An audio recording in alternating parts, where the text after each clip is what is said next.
میرے نبی اکرم صلی اللہ تعالیٰ علیہ وآلہ وسلم نے فرمایا 4 چیزیں بدبختی کی علامت ہیں۔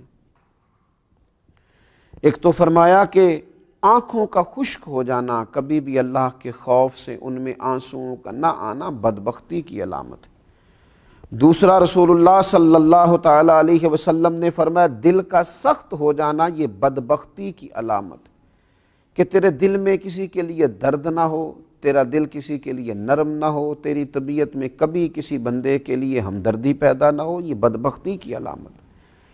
اور تیسرے نمبر پر نبی پاک صلی اللہ تعالیٰ علیہ وسلم نے فرمایا دنیا کی ہرس میں لگ جانا، لالچ پیدا کر لینا، ہوس پیدا کر لینا، میں کیسے کو زیادہ سے زیادہ مال اکٹھا کر سکتا ہوں، یہ بدبختی کی علامت ہے۔ یہ دیکھیے یہ کس طرح کے روحانی امراض ہیں جو بندوں کو جکڑ لیتے ہیں اور ان کی روحانی زندگی کو برباد کرتے ہیں۔ چوتھے نمبر پر میرے نبی پاک صلی اللہ تعالیٰ علیہ وآلہ وسلم نے فرمایا لمبی امیدیں وابستہ کرنا، بدبختی کی علامت۔